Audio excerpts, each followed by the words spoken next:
देश में तेजी से पेट्रोल, डीजल और गैस के दाम बढ़ रहे हैं। मोदी सरकार में 247% पेट्रोल में और डीजल में 794% की वृद्धि हुई है।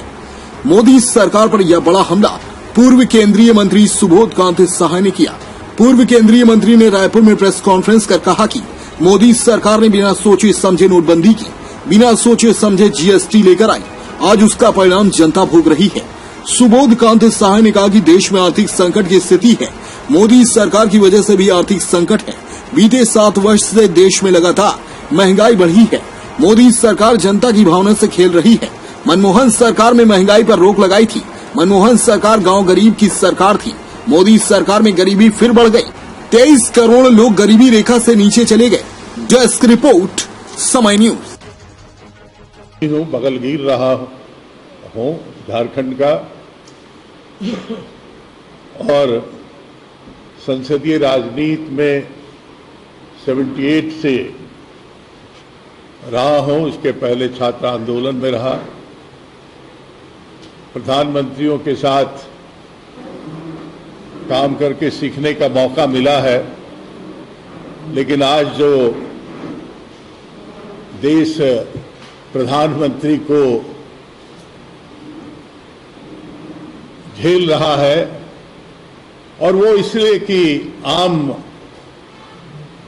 लोगों के पेट से जुड़ा हुआ सवाल है, उनके जीवन के निर्वाह से जुड़ा हुआ सवाल है। इसलिए मैं अपने आप को पूरी तरह से महंगाई जो अध्यक्ष जी ने शुरू किया है, महंगाई पे ही केंद्रित रखूंगा। और मुझे खुशी है कि Galaxy of leadership of Chhattisgarh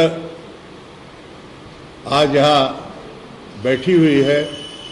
आप सबको अभिनंदन करते हुए मैं जो सबसे बड़ा सवाल है और जिससे जुड़ी हुई सारी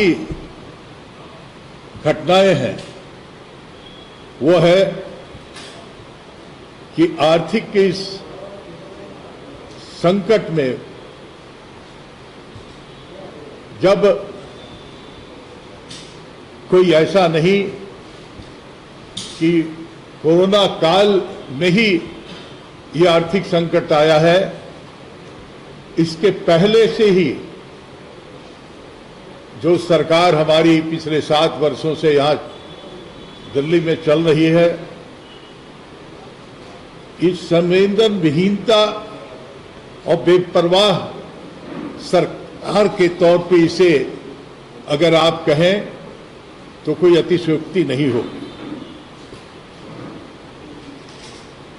कीमतों की जो बढ़ती हुई भार है, उससे आम जनता दब सा गया है। धन लोगों के हाथ में नहीं के बराबर है, जबकि थोड़ी सी भी अगर ईमानदारी होती तो लोगों के हाथ में कैश पैसा सरकार देने की बात कर